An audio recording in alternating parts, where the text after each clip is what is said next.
guys, it's Ember. Thanks for coming back to my channel.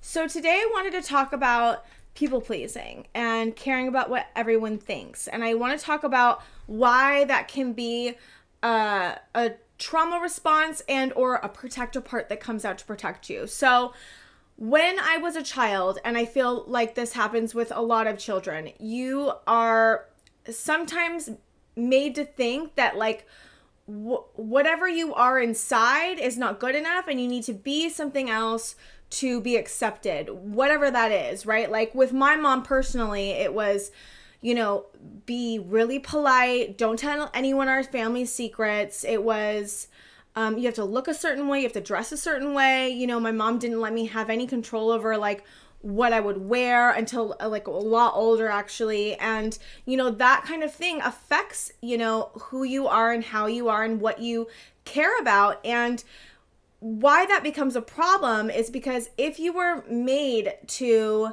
think that whoever you are on the inside is not good enough, then you're going to lead in life with the protector part that's created, which is people pleasing.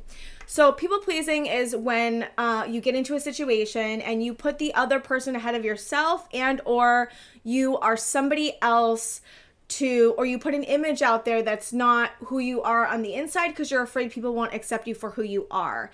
And, this, of course, like I said, gets created in childhood. And, a lot of the work is going back and healing what that was put onto you. Why did you feel like you had to become that? Why do you feel like people won't accept you for who you are? And also how to talk to the protector part that's coming out, which is people pleasing. People pleasing is not who you are, right? And this image that you've created is not who you are. It's something that you've created to keep you safe and that you've been told that will keep you safe. That's the other thing. Like, people pleasing was something I was told to do. I was told that who I was not, good enough, or people wouldn't like me if I wasn't a certain way, or people wouldn't like me if I wasn't nice, or people wouldn't accept me if I wasn't perfect, right? Perfectionism can go hand in hand with this one too. Perfectionism is also a protector part. So with all that said, people pleasing can become really detrimental because when you're leading with something that's not who you are, that can create problems. A lot of the times with people pleasing, you agree to things that you may not want to agree to because you're trying to put the other person in front of you, because in childhood you may have been taught that putting your parent above yourself was the way to keep you safe, and it was the way to keep you safe back then.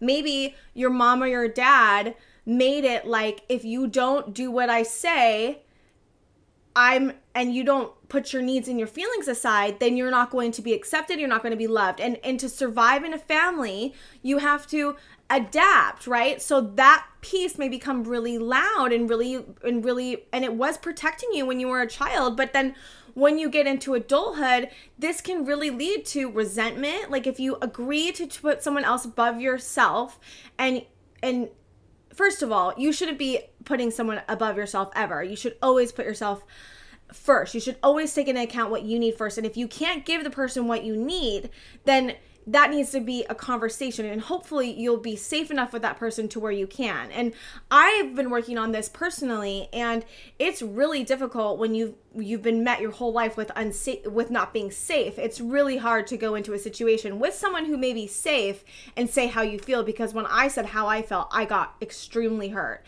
And I was not accepted, and I was not loved, and it was not validated. So it's also like another piece of like, it's hard to go and to tell someone how you feel, especially if you've had a really unsafe childhood.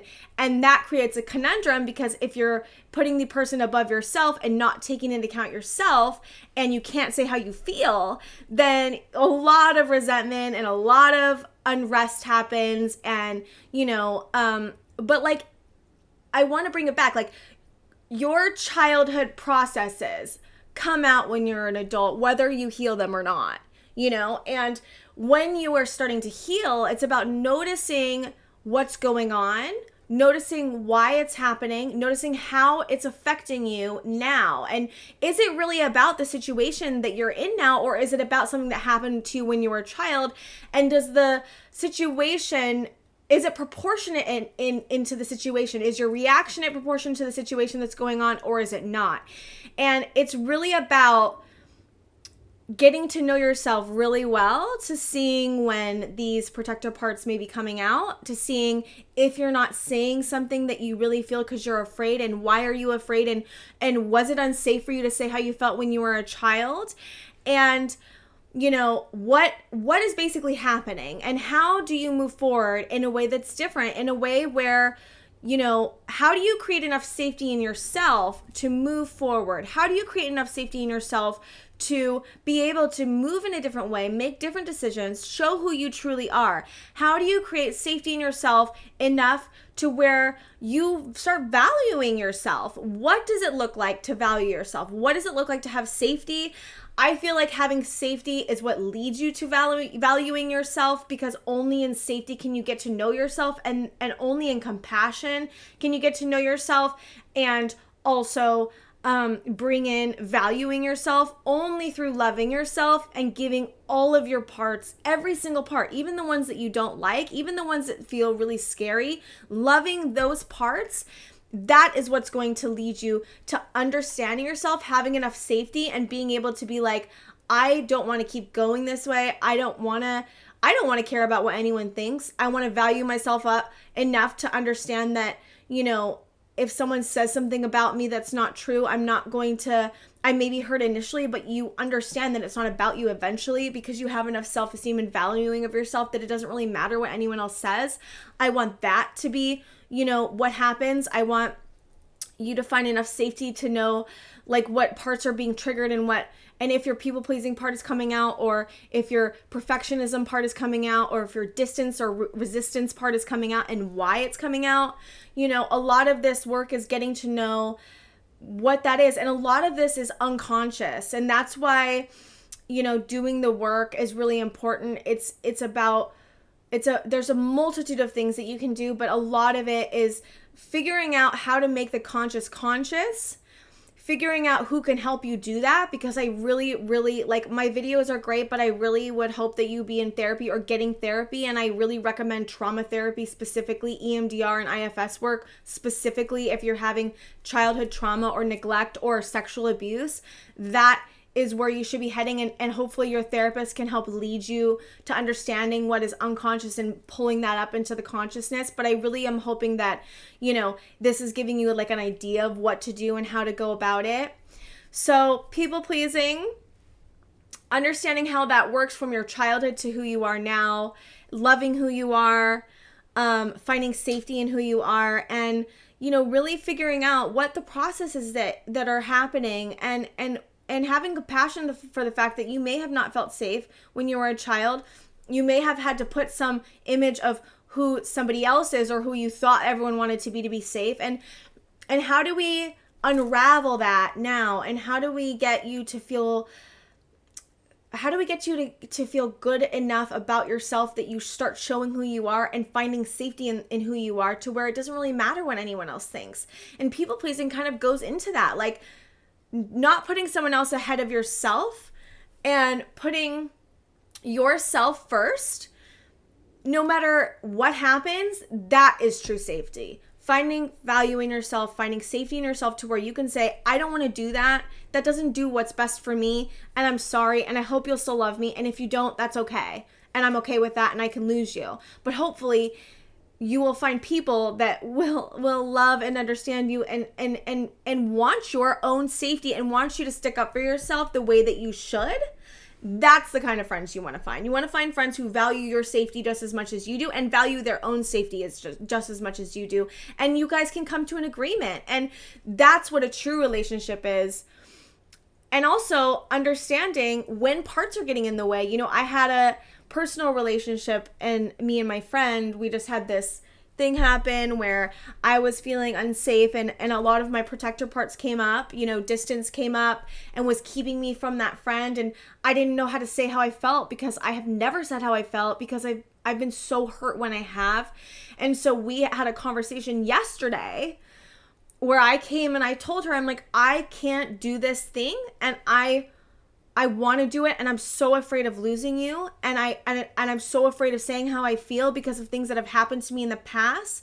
And I owned all of it. I owned that my protector parts were coming out. I owned that, you know, I didn't want to do what maybe they wanted to do, and I also owned that, you know, a lot of my processes from the past, my past trauma was coming into play, and I wanted to make it work. And I said how I felt. And guess what? I was met with safety, love, and validation. And you may not be met with that every time. But the point is finding enough safety in yourself, finding what you value and what you need, and being okay with all your parts and all of who you are to be able to be vulnerable in the right situation with the right person. Of course, I mean, I'm not saying like do this with everyone, but if you can, if the person you feel like is safe, then you can be vulnerable and own and do everything you need to in a way that's more vulnerable with them. If you're having a situation with someone you don't feel as safe with, then I would not put your vulnerability on the table,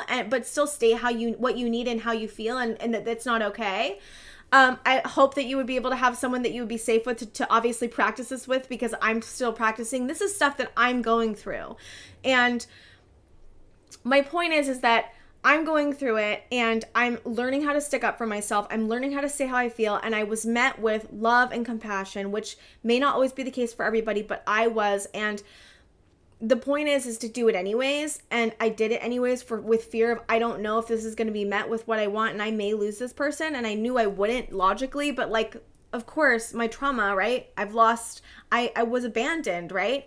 So again, my point with all this is to love yourself, to find safety in yourself, to stick up for who you are and what you want and what you need, and to understand that you are valuable. You are valuable. You deserve everything. You deserve to say how you feel. You deserve to have people meet you with safety. And I'm sorry if that doesn't happen. It doesn't happen sometimes to all of us, but it's finding love and safety in yourself to know that, like, no matter what happens, I have myself, and I'm going to trust that everything's going to be okay. And that is what I want for you guys. So I hope you guys like my video. Please like and subscribe, and I will see you guys next time.